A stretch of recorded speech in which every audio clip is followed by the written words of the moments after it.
네, 저희는 지금 율법 앞에 의로운 자가 없다. 율법으로는 죄를 깨달음이라 라는 로마서 3장 20절 말씀의 관점에서 10계명을 살펴보고 있습니다. 10계명이라는 거울로 비춰보면 하나님 아닌 이 땅의 우상이 우리 마음에 있음을 보고 또 하나님의 은혜와 용서가 아닌 썩어질 이 땅의 것들로 하나님의 이름을 우리가 부르고 있다는 걸 알게 되며 또 내 삶이 더 중요하기에 육신의 부모를 공경하지 못하듯이 우리 영혼의 아버지 되시는 하나님을 온전히 공경할 수 없음을 또한 발견합니다. 우리 역시 하나님과 독립된 자아를 가지고 하나님의 뜻에 분노하며 언제든 누군가를 죽일 수 있는 그런 존재라는 걸 알 수 있고 또 마음속에 수시로 성욕과 음란한 생각이 생겨나듯이 신랑 되신 예수님을 떠나 탐스러운 이 땅의 무언가를 우리 마음에 품고 사는 그런 가늠한 자가 우리라는 걸 또 부인할 수가 없는 거예요. 이렇게 율법의 거울을 통해 우리의 죄인됨을 깨닫고 아파하고 그런 나를 계속해서 품어주시는 하나님의 은혜에 감사하게 되는 겁니다. 하지만 죄인들은 이런 설교조차도 어떻게 들을까요? 자신에게 좋은 대로 들어요. 어떻게 들을까요? 그래, 우린 원래 그럴 수밖에 없는 존재야 하면서 죄에 대한 아파함 없이 오히려 지속적으로 짓는 죄에 대한 합리화 수단으로 그냥 그렇게 또 여겨요. 죄인들은 그래요. 또. 그래서 하나님의 은혜는 아무나 받는 게 아닌 것 같아요. 이 죄인됨을 깊이 알아야 하나님의 은혜가 더 커지는 그런 감격이 있는데 이 죄인됨에 대해서 이렇게 아파함도 없고 애통함도 없는 자들은 하나님의 은혜에도 감격이 없는 거죠. 하나님의 은혜는 아무나 받는 게 아닌 것 같아요. 예수님께서 죄인을 부르러 왔다. 내 양은 내 음성을 듣는다. 이렇게 말하셨듯이 자기의 죄인됨을 깊이 깨닫는 자들만 주어지는 게 하나님의 은혜 같아요. 자, 오늘은 8번째 도둑질하지 말라를 살펴보겠습니다.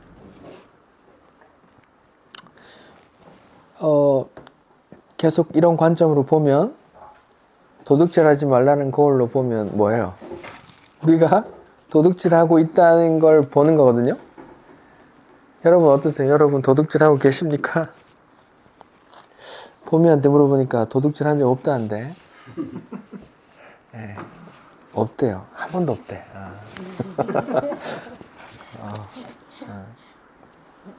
그래, 칭찬해 줬는데 대단하다고 그랬는데 생각을 해봅시다. 그럼 도둑죄가 성립하려면 어떤 게 있어야 될까요? 도둑죄가 성립되려면 남의 것을 갖고 왔을 때 도둑죄가 성립되거든요. 그럼 간음죄가 성립하려면 어떤 게 있어야 돼요? 배우자 있는 존재가 배우자 아닌 다른 사람을 품었을 때 그걸 간음이라 하거든요. 그럼 도둑질도 마찬가지예요. 도둑질이라는 게 성립되려면 내 소유 아닌 어떤 거를 내 것처럼 여길 때 그걸 도둑질을 한단 말이죠.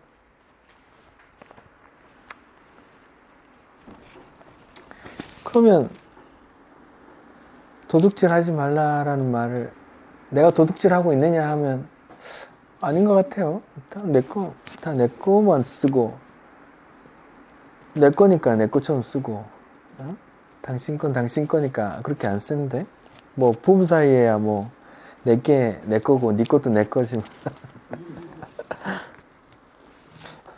뭐 도둑질하지 말라는 계명을 먼저 이렇게 보려면 이렇게 소유의 어떤 그런 이렇게 정리가 필요하거든요. 이렇게 보통 이제 5계명부터 10계명을 사람 사이 지켜야 될 계명으로 알고 있는데 저는 계속 말씀드리지만 사람 사이에만 있어야 되는 그런 도덕적인 규범이 아니다. 이게 십계명, 하나님께서 자기 백성에게 주신 것이기 때문에 1부터 4까지만이 아니라 1부터 10까지 다 하나님과 관계된 규정이라고 저는 생각하고 말씀을 전하고 있는 거예요. 부모 공경도 우리의 물론 육신의 부모에 대한 공경 말씀도 포함되지만 우리의 영원한 아버지 되신 하나님에 대한 공경, 예배, 찬송 이런 것도 포함되는 거고, 살인하지 말라는 것도 물론 형제에 대한 살인, 사람에 대한 살인도 포함되지만 우리는 어떤 존재라고 했어요? 하나님도 죽이고 예수님도 죽인 그런 존재라는 게 이 계명 통해서 들킨단 말이죠. 간음한다는 것도 물론 사람 사이에 간음하지 말라는 규정도 되지만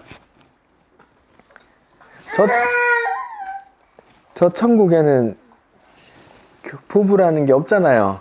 결혼 제도가 없잖아요. 그 사두개인이 예수님께 질문하잖아요. 7 형제가 있는데 첫째가 결혼했는데 첫째 형이 죽고 그 형수가 둘째와 결혼하고 또 죽고 셋째와 결혼하고 또 죽고 넷째, 그렇게 7가지 결혼했으면 천국 가면 누구의 부인입니까 하면서 예수님 골탕 먹이려고 질문을 했잖아요. 예수님이 뭐라 그랬어요?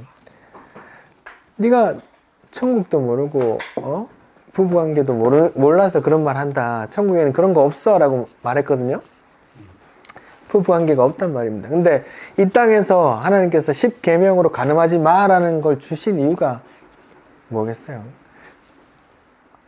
다른 이유가 있단 말이죠. 그러니까 우리의 신랑 대신 하나님, 예수님이라는 그 신랑 말고 너는 배우자 있는 사람이 하나님과 예수님이라는 배우자가 남편이 있는 사람이야. 다른 거 마음에 품고 사랑하면 안 돼.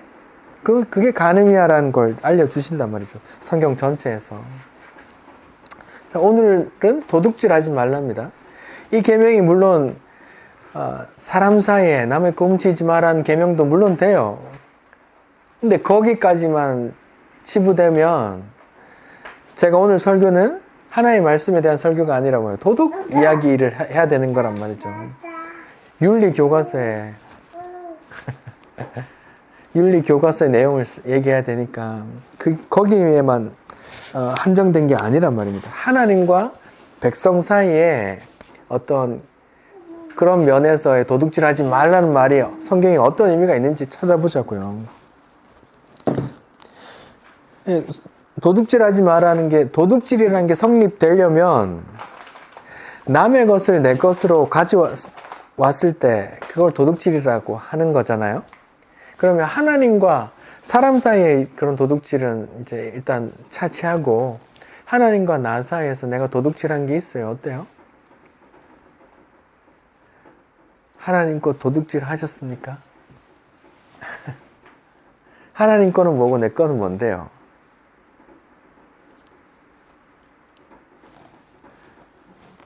하나님 거 뭐예요? 하나님 거. 여름이 하나님 거예요. 아빠 엄마 거예요.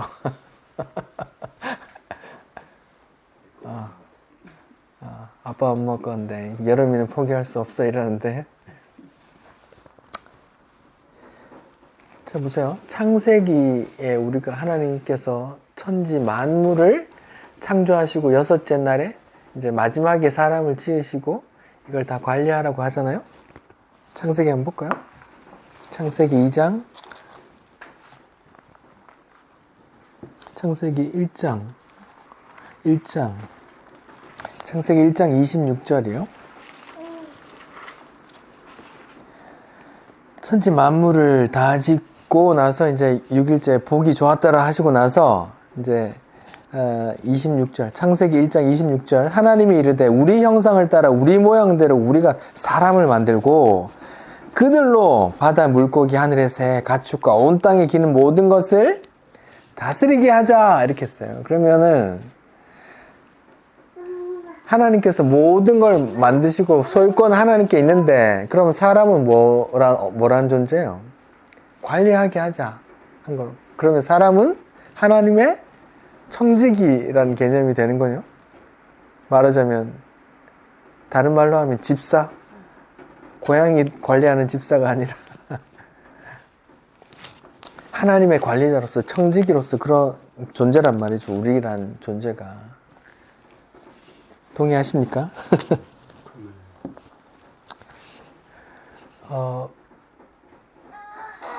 그런 의미에선 땅의 모든 것이 하나님께 되는 거네요. 그러면 하나님 모든 것이 하나님 거고 나는 그 잠깐 맡아 관리하는 관리자라면 내가 청지기인데 주인 노릇하면 그게 도둑질 한 거네요.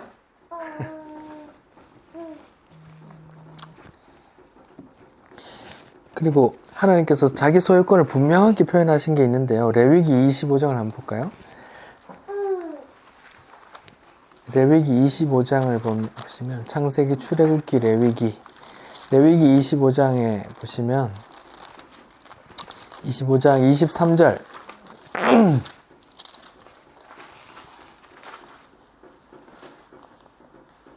레위기 25장 23절 제가 읽어볼게요. 토지는 영구히 팔지 말 것은 토지는 다 내 것이라 하나님 거래요. 너희는 거류민 니요 동거하는 자로서 나와 함께 있느니라 이렇게 말해요. 하나님께서 특히 땅을 하나님 거란 말이에요. 너희는 거류민이래요. 거류민이라는 단어의 성경에 그 4번이라고 돼서 여기 밑에 보시면 소작인 이렇게 나와 있죠. 하나님 거고 우리는 잠깐 관리하는 소작인이래요. 소작인은 소유자가 아니잖아요. 근데 소작농이 다 자기 것처럼 여기면 하나님 걸 도둑질한 게 되는 거네요. 그쵸? 그 얘기가 마가복음 12장에 나오거든요. 마가복음 12장 제가 한번 읽어볼게요.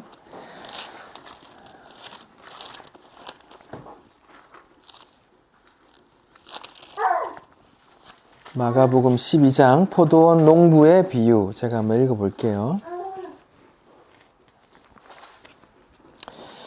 예수께서 비유로 그들에게 말씀하시되 한 사람이 포도원을 만들어 산 울타리로 두르고 집 짜는 틀을 만들고 망대를 지어서 이제 필요한 거 모든 걸 갖춰서 농부들 아까 소작농이에요. 농부들에게 새로 주고 타국에 갔더니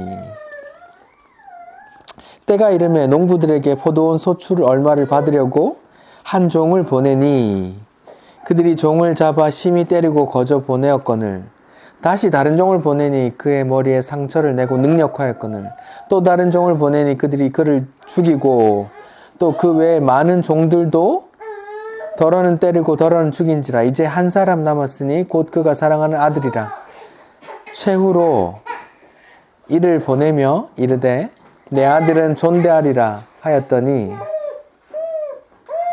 그 농부들이 서로 말하되 이는 상속자니 자 죽이자 그러면 그 유산이 우리 것이 되리라 하고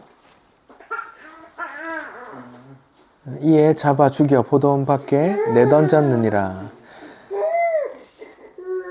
포도원 주인이 어떻게 하겠느냐 와서 그 농부들을 진멸하고 포도원을 다른 사람들에게 주리라. 이렇게 나오죠.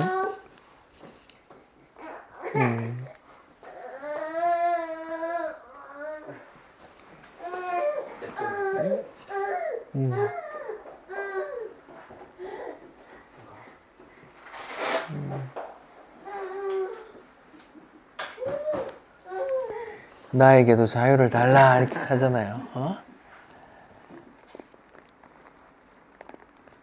Give me freedom 이렇게 얘기하는 것 같은데.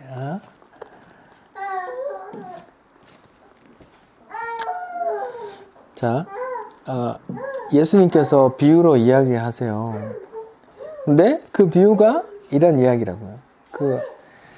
한 농부 주인이 포도원하고 뭐 집 짜는 틀하고 다 준비해서 이제 소작농에게 새를 주고 갔는데 열매를 거두려고 이제 보냈는데 열매를 안 주고 다 종들을 죽여버리고 아들까지 보냈는데 아들까지 죽여버린단 말이죠. 그건 뭐예요? 이 사람들이 소작농이 주인 행세한단 말이에요. 이 말씀을 이제 오늘 도둑질하지 말라는 말씀으로 좀 관점에서 좀 보면 주인은 하나님으로 말할 수 있죠. 그리고 소작농은 이스라엘 백성으로 볼 수 있어요. 근데 소작농은 주인이 맡긴 그 포도원을 자기 것으로 취하려고 해요. 하나님의 것을 도둑질한 겁니다. 근데 여기서 주인이 받으려고 했던 열매는 뭘까요? 주인이 소작농에게 자기 모든 만물을 관리하라고 준 소작농에게 받으려고 했던 열매는 뭘까요? 이 포도가 뭘 가리킬까요?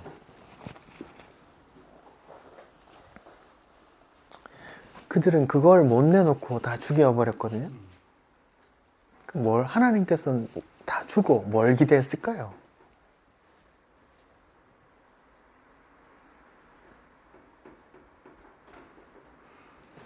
하나님이 다 만들어서 그냥 줬어요.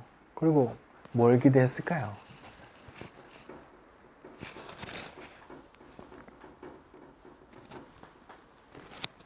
제가 답을 말씀드릴게요. 하나님의 은혜에 대한 감사를 바랬던 거예요.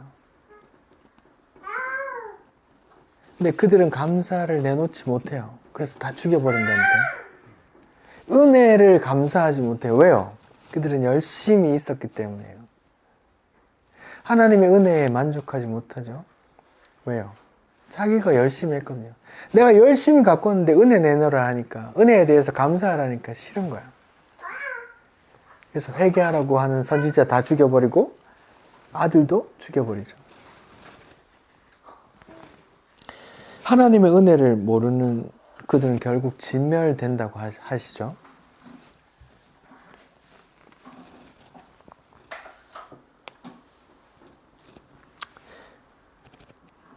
이해가세요? 하나님께서 요구했던, 소작농에게 요구했던 건 하나님 은혜에 대한, 하나님께서 베풀어 주신 은혜에 대한 감사라는 열매예요. 근데 그들은 은혜를 은혜로 받아들이지도 않았고, 그래서 감사가 없기 때문에 그걸 내놓지 못하는 거예요. 그래서 죽여버리는 거죠. 여러분, 감사가 얼마나 어려운 거냐면 정말 어려워요. 생각을 해봅시다. 예를 들어서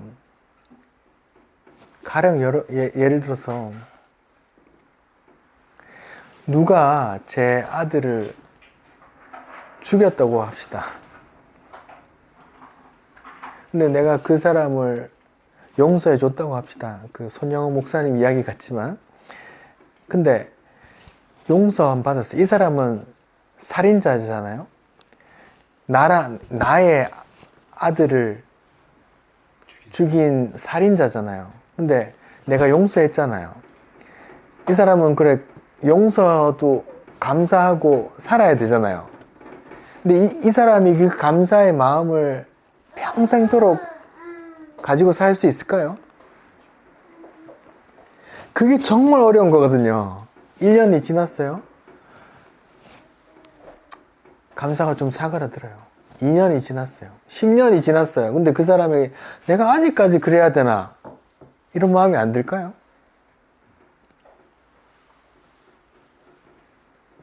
그건 부모 관계에도 마찬가지예요.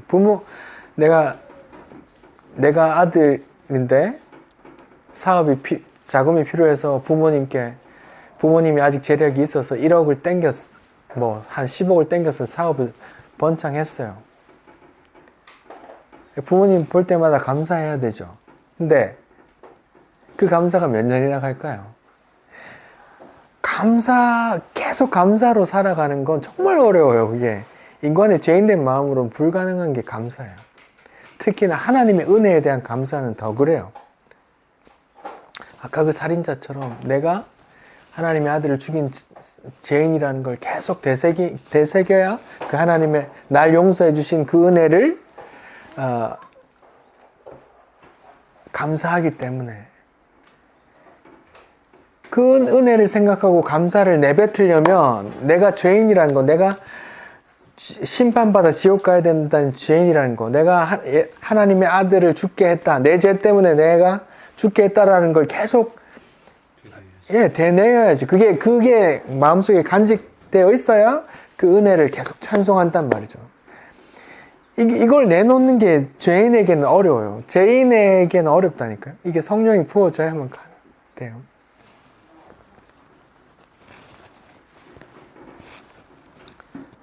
자, 보세요. 하나님의 것을 도둑질 했는데, 도둑질하고 하나님의 은혜를 또 내놓지 못해요. 은혜에 또 감사를 내놓지 못해요. 그게 죄인이란 말이죠. 예수님의 공생의 가운데서 강도의 소굴이라, 도둑들이다, 이런 표현을 하신 게 있거든요. 마가복음 11장을 봅시다. 마가복음 11장. 마가복음 11장에 예수님께서 성전에 이제 명절에 대해서 올라가세요. 마가복음 11장 15절. 그들이 예루살렘에 들어가니라. 예수께서 성전에 들어가사 성전 안에서 매매하는 자들을 내쫓으시며 돈 바꾸는 자들의 상과 비둘기 파는 자들의 의자를 둘러 엎으시며 아무나 물건을 가지고 성전 안으로 지나다니심을 허락지 아니하시고 이에 가르쳐 이르시되 기록된 바 내 집은 만민이 기도하는 집이라 칭함을 받으려고 하지 아니하였느냐. 너희는 강도의 소굴을 만들었도다 하시매. 듣고 있던 대제사장과 서기관들이 예수를 어떻게 죽일 것 같게 하니, 이렇게 말해요. 자, 예수님이 명절에 성전에 갔는데 성전이 완전 난장판인 거죠. 막 양 있고 소 있고 막 비둘기 막 날아다니고 막 그런 거 주고 사고 팔고 하고 있는 거죠. 또 한쪽에서는 성전 환전을 하고 있어요.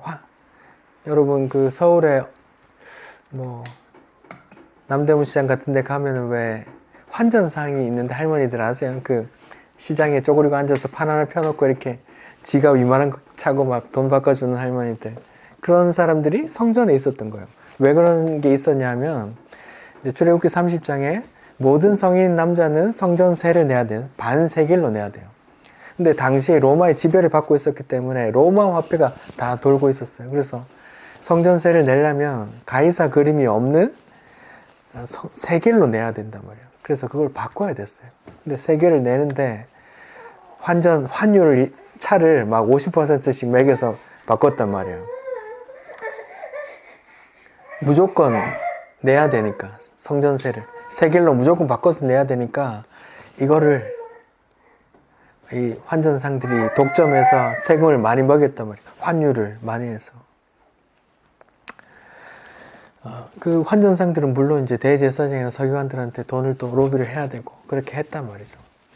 그 성전에 웬 짐승들을 사고 팔았냐 하면 멀리서 이제 명절에 와야 되거든요. 제사 지내러. 예를 들어서 100km 떨어져 있는 곳에서 이제 양을 끌고 오면, 아주 건강한 것도 100km 끌고 오면 얘가 홀쭉해져요. 제사를 지내는데 지장이 된단 말이죠. 흠 없는 것으로 지내야 되는데, 그런 사람들을 위해서 편의로 이제 성전에서 이제 키운 걸 이제 팔았단 말이죠. 이제 그렇게 되니까 이제 여기서만 이제 그게 더 나아가서 이제 대제사장이 키운 거, 대제사장이 파는 것만 제사할 때 받아준다, 이렇게 되는 거예요. 그러면 이제 이것만 사야 되니까 돈이 또 갑절이 되는 거죠. 그렇게 말하자면 장사꾼들의 소굴이 됐던 거죠.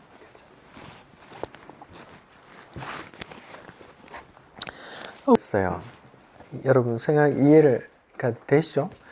제사를 위해서 필요했던 거라고요. 성전세를 내기 위해서 필요했던 거란 말이죠. 근데 예수님 와서 그걸 뒤엎었단 말이에요. 예수님이 이 땅에 오셔서 가장 폭력적인 모습을 성전에서만 보였거든요. 2번. 그때 막 이렇게 성전 상을 다 엎으면서 말이죠. 왜 그렇게 하셨을까요? 왜 그렇게, 그게 그렇게, 분노할 일이었을까요? 그리고 예수님이 말해요.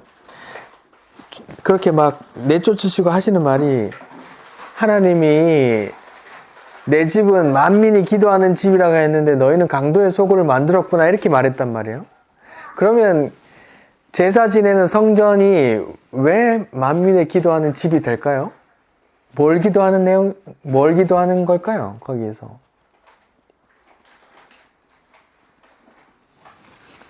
만민은 기도하는 집이니까 우리 필요한 거 다 기도하면 되겠네, 이렇게 생각하시잖아요. 그게 아니란 말입니다.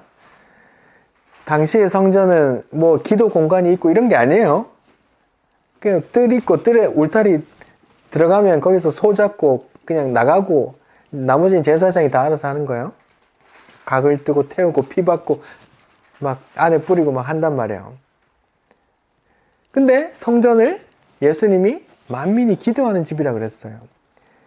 그러면 만민이 무엇을 기도하는 곳일까요? 성전이. 소, 양의 목을 치고 하면서 뭘 기도하는 내용일까요? 자기 죄에 대한 회개와 메시아, 구약에 약속하신 그 메시아가 오셔서 우리 죄를 사하시고 우리를 구원할 거라는 그 소망, 그런 소망, 죄사함과 구원에 대한 소망을 기도하는 곳이란 말입니다. 성전은, 당시의 성전은 뭐 오늘날 교회처럼 막 다 앉아서 다 기도할 곳이 있는 게 아니에요. 그냥 성전, 목 치고 피 뿌리고 막 각 뜨고 태우고 이런 공간이란 말입니다. 근데 그 공간을 만민이 기도하는 집이라고 하는 이유는 뭐예요? 그 제사, 그 희생 제물이 죽음으로써 내 죄가 사해지는 그 모형이 오시는 그 메시아가 언젠간 오셔서 이런 걸 이루실 거야 라는 그런 메시아에 대한 소망, 죄사함과 구원에 대한 소망, 그 기도하는 거란 말입니다. 우리 필요한 거, 뭐 병 고침이나 자식 잘 돼도 그렇게 기도하는 게 아니고, 하나님 나라에 들어가기 위한 죄사함과 그 메시아에 대한 사모함을 기도하는 곳이라니까요. 그게 또 하나님의 뜻이기도 하잖아요. 내 아들을 보내서 구원할 거야. 그게 하나님 뜻이잖아요. 그 뜻을 기도하는 거란 말입니다. 그러면 여기서 성전이 강도의 소굴이 되었다고 하는데, 그럼 강도라고 하는 건 무언가를 훔쳐갔을 거 아니에요. 이때 강도는 이 성전을 관리하는 대제사장과 서기관, 그 레위인들을 강도로 말하는데, 강도들이 그럼 뭘 훔쳐갔을까요?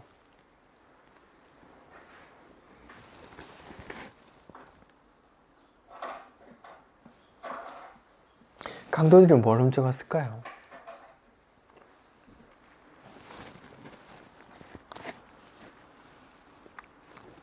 제가 답을 알려드릴게요. 하나님의 은혜를 훔쳐갔어요. 그 강도들이.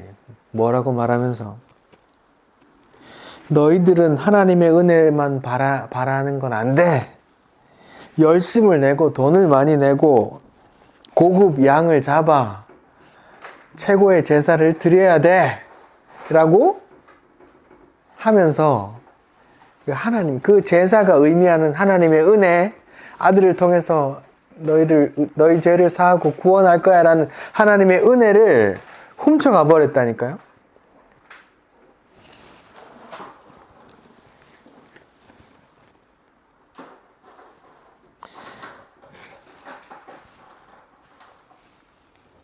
이해가 되세요? 이해가 안 되세요?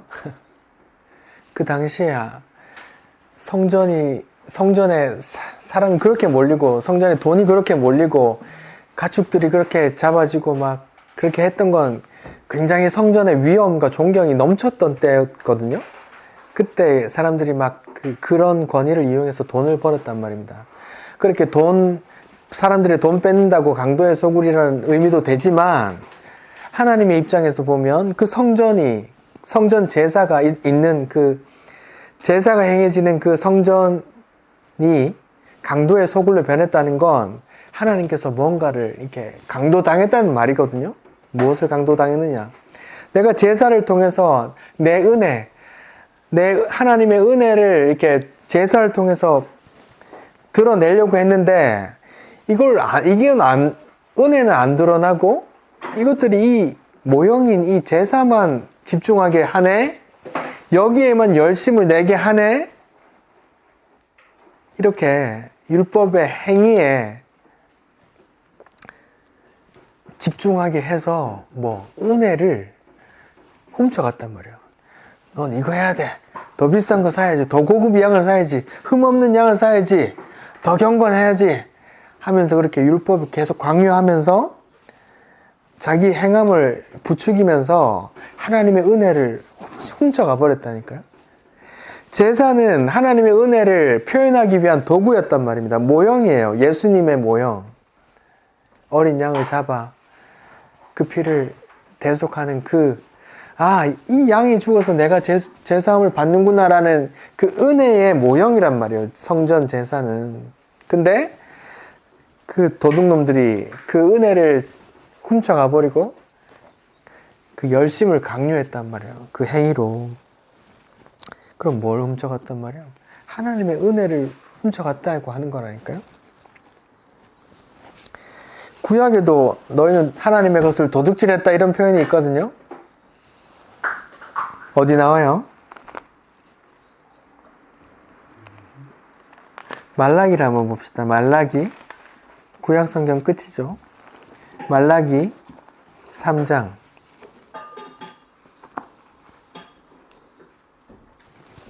제가 읽어볼게요. 말라기 3장 8절.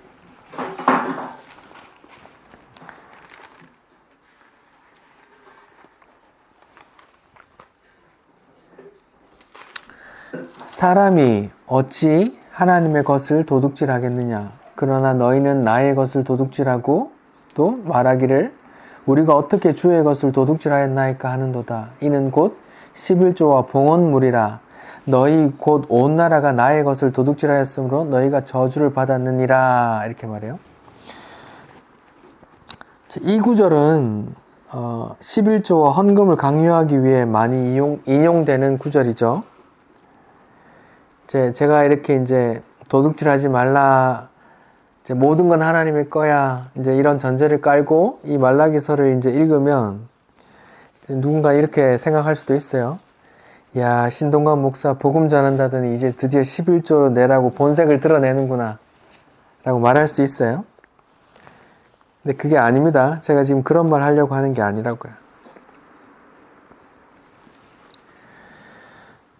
말라기 1장을 보죠. 말라기 1장 제가 읽어볼게요.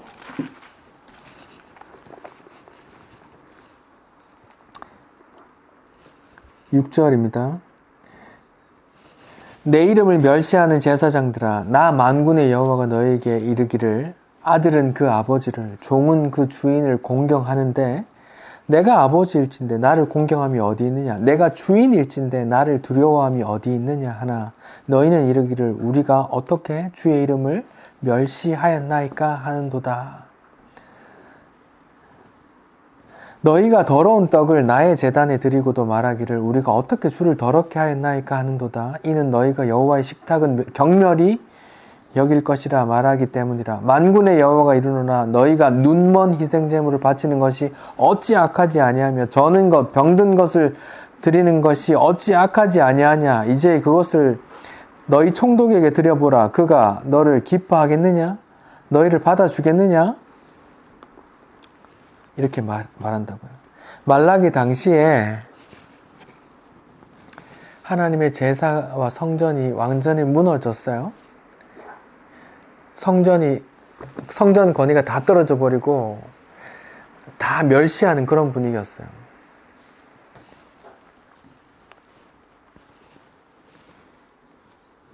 예수님 때와는 반대죠. 예수님 때와는 반대란 말입니다.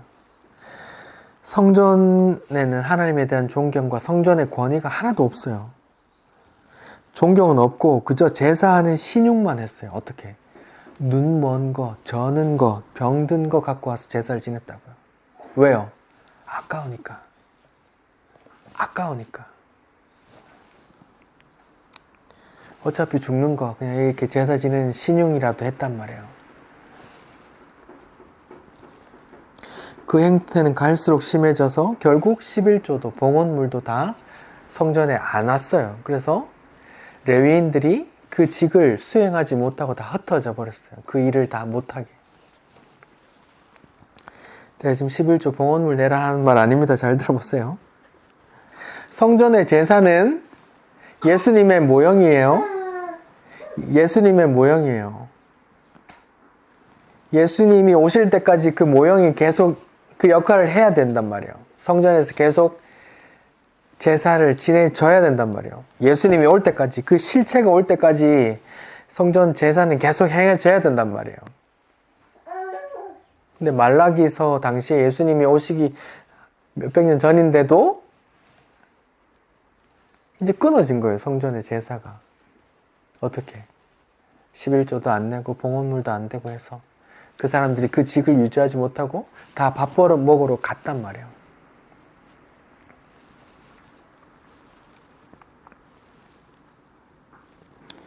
아까 말씀드렸듯이 성전은 제사를 지내는 곳이고 제사는 무엇을 뜻한다는 거였어요?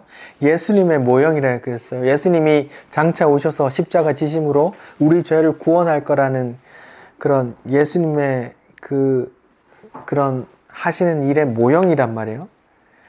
예수님의 십자가에서 드러나는 게 뭐예요? 하나님의 은혜란 말이에요. 하나님의 은혜가 만천하에 드러나는 게 예수님의 십자가인데 그거의 모형이 성전 제사란 말입니다. 성전 제사는 그 실체, 예수님이 오셔서 십자가 지실 때까지 계속 행해져야 돼요. 근데 그게 만홀히 여겨져서 그만 끊어졌단 말입니다. 아까하고 반대예요. 예수님 당시에는 그게 너무 강조되어서 하나님의 은혜가 가려졌어요. 하나님의 은혜를 훔쳐가 버렸다 그랬어요. 근데 지금은 그 반대예요. 하나님 성전 제사가 너무 경시되어서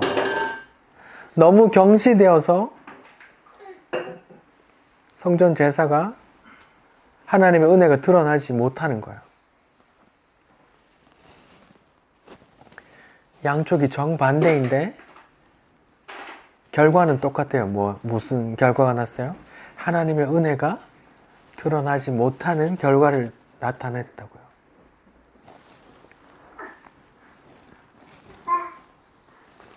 말라기서에는 사람들이 전부 다 성전을 무시하고 다 자기만 사랑하고 자기 가축이 아까워서 그냥 병든 거, 눈 먼 거, 저는 걸 갖고 와서 제사를 지냈어요. 그런 저는 것들을 갖고 와서 하나님의 은혜가 고스란히 전해지겠어요? 하나님 은혜가 가려졌단 말입니다. 근데 예수님 당시에는 정반대로 거기에 너무 심취했단 말이에요. 그 제사가 가리키는 하나님의 은혜, 메시아가 오셔서 이렇게 우리를 구원하실 거야 라는 그 메시지가 가려질도록 거기에만 집중했단 말입니다. 그러니까 모습은 정반대지만 똑같이 하나님의 은혜가 가리워졌어요. 하나님의 은혜가 그들이 도둑질한 거란 말입니다.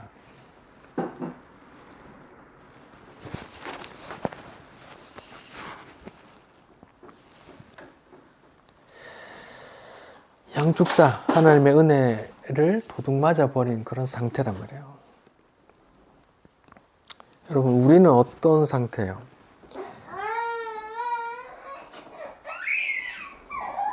지금 우리는 어떤 상태입니까?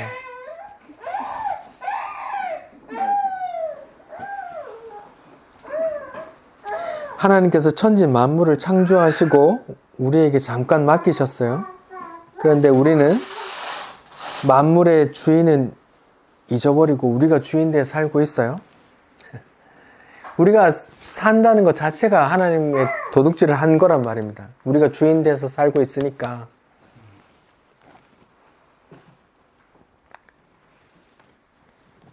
만물이 하나님 건데 다 우리 거라고 생각해요. 그렇게 생각하는 것 자체가 청지기가 도둑질 한 거란 말입니다. 하나님의 것을. 우린 도둑으로 드러나는 거예요. 근데 그것만이 아니에요. 하나님 우리 자체를 하나님의 소유라고 얘기해요.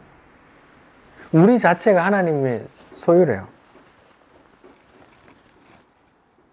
제가 읽어볼게요. 레위기 23장 55절을 제가 읽어볼게요. 레위기 25장 55절. 이스라엘 자손은 나의 종들이 됨이라. 그들은 내가 애굽 땅에서 인도해낸 내 종이요 나는 너희의 하나님 여호와라. 그래요? 이게 구약의 말이에요. 나라는 존재 자체가 하나님 거래요. 하나님은 주인, 나는 종이래요. 그럼 내가 내 마음대로 살면, 내 주권대로, 내 뜻대로 살면,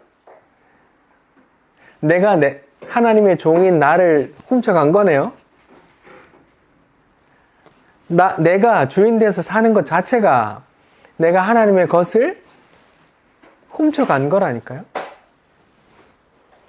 레위기 25장 55절에는 구약에는 이게 내가 구원해냈어. 내 종들이야. 이렇게 말하고 신약에는 어떻게 말해요? 고린도전서 6장에는 어떻게 말해요? 제가 읽어볼게요. 고린도전서 6장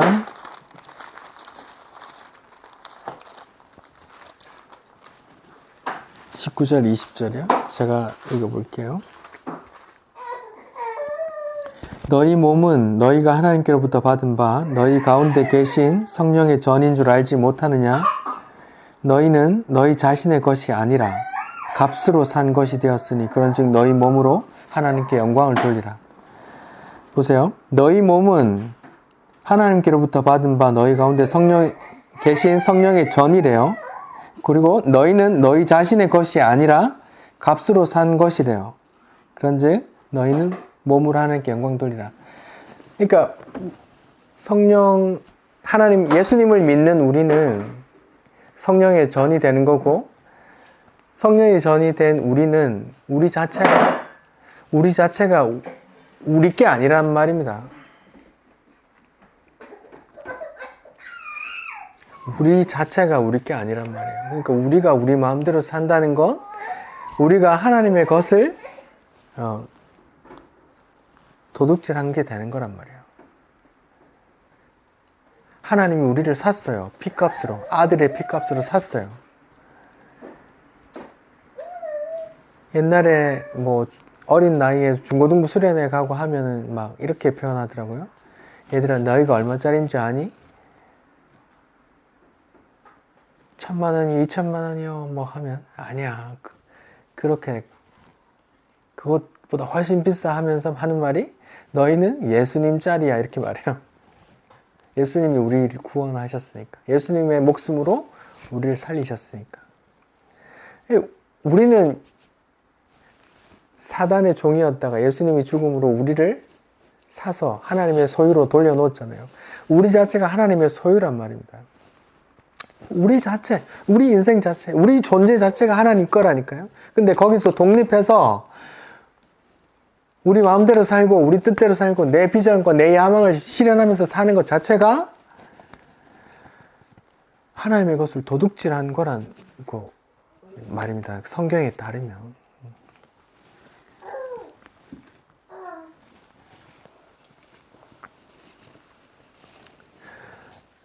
보세요. 지금 10계명을 통해서 보는데, 자, 5계명을 생각해 봅시다.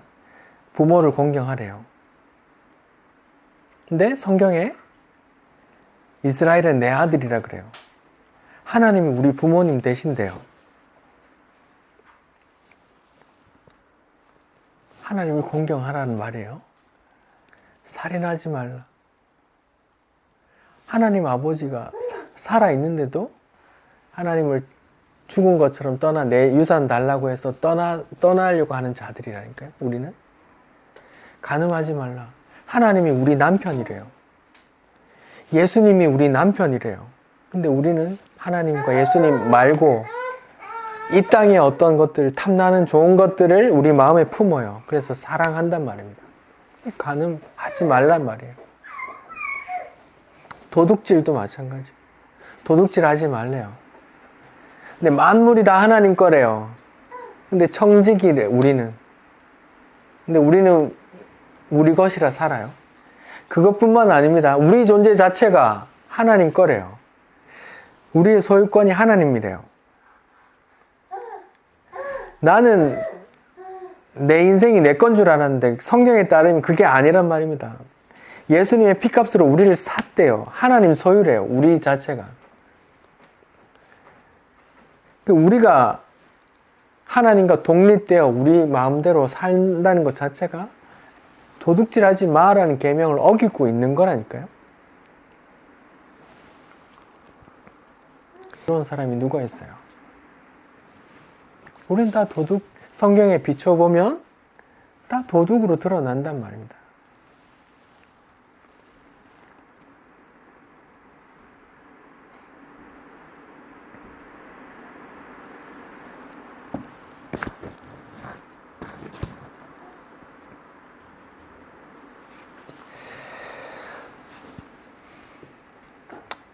사도행전 4장에 그런 모습이 있어요. 오순절 성령 강림 이후에 베드로가 설교했더니 3,000명이 막 회개하고 구원받죠. 그리고 이제 은혜를 설교하고 사도들이 설교하니까 사도행전 4장 말미에 막 사람들이 은혜를 받으니까 자기의 물건을 다 내어놓고 서로 통용하고 이렇게 말해요. 아무도 자기의 것을 자기의 것이라 주장하는 사람이 없더라 이렇게 말해요. 지금 제가 이런 말을 꺼내는 건 우리도 그렇게 합시다. 재산 다 내놓으세요. 이렇게 하려고 하는 말 아닙니다. 인간이 실현할 수 없어요. 그건. 인간이 만약에 억지로 실현하면 부패할 수밖에 없다니까요. 누군가는 또 착취하고 권력층이 되고 누군가는 또 소외된다니까요. 내가 지금 그걸 만들려고 하는 게 아닙니다. 성경에서 그걸 잠깐이라도 그런 일이 있었다라고 기록해 놓는 건 뭐예요? 성령을 받은 그 무리들이 뭘 깨달았단 말이에요? 만물이 내 몸뚱아리조차도 내게 아니고 다 하나님의 것이구나라고 깨달으니까 그렇게 내놓는 거잖아요. 다 자기 거라고 하는 사람이 하나도 없다라고 하잖아요. 재산뿐 아니라 우리 몸뚱아리 자체도 나도 내게 아니라 내 마음대로 살 수 없구나. 하나님 은혜 받아서 하나님 뜻대로 살아야 되는구나 라고 알았으니까 그때 잠깐 그렇게 모습이 나온단 말이에요. 우리가 공동체를 이루어서 그렇게 살자는 말이 아닙니다. 그거 인간이 실현할 수 없어요. 우리나라에도 많은 공동체들이 그렇게 이 말씀을 근거로 공동체를 이루고 같이 땅을 사서 전 재산 다 모아서 같이 땅을 사서 집을 짓고 한까지 모여서 같이 공동 노동하면서 그렇게 살아요. 근데 그거 지속될 수 없다고 저는 생각해요. 왜요? 죄인의 무리이기 때문에 그래요. 결국은 누군가는 가지고 누군가는 못 가지고 그렇게 나누어진단 말이에요. 성령께서 하시는 일이란 말이에요. 성령께서 각자에게 그렇게 하시고 그렇게 하시면 거기 순종하면 되는 거란 말이에요.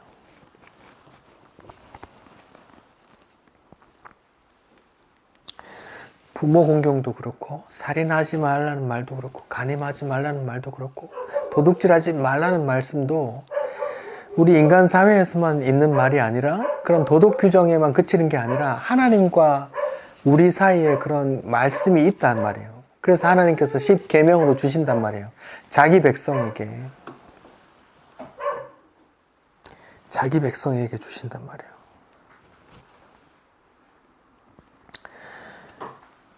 오늘날 교회도 안타깝지만 성경 속에 성전이 그랬듯이 오늘날 교회도 하나님의 은혜를 이렇게 도둑질 하는 것 같아요.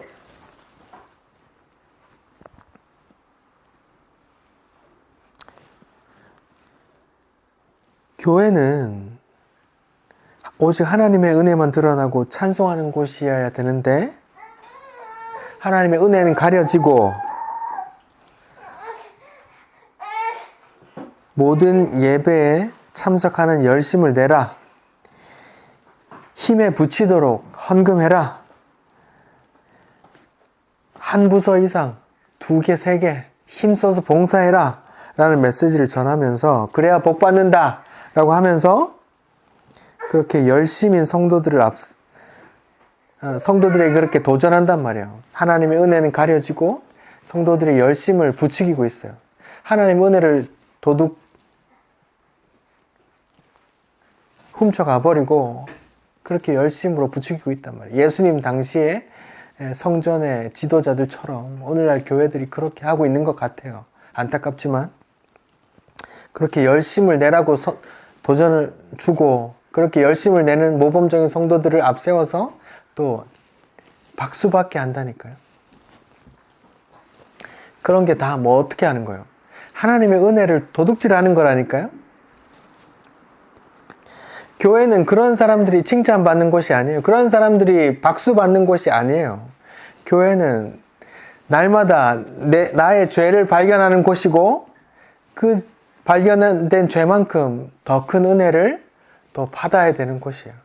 교회는 죄인됨과 하나님의 은혜만 드러나는 곳이어야 돼요. 근데 그런 사람들이 칭찬받는 곳이 되면 안 된단 말이에요.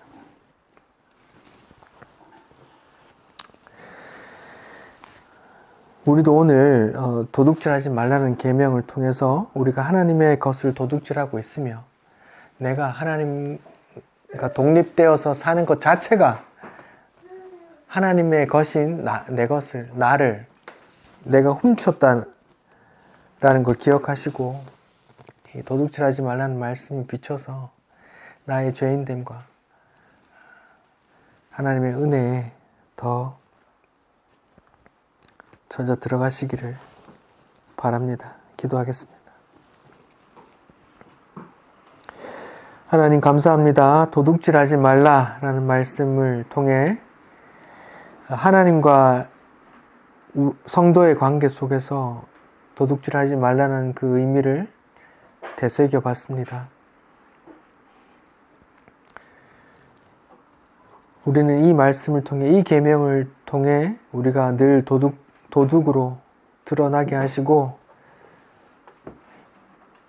이런 지긋지긋한 죄인을 또 용서하시고 품으신 하나님의 은혜에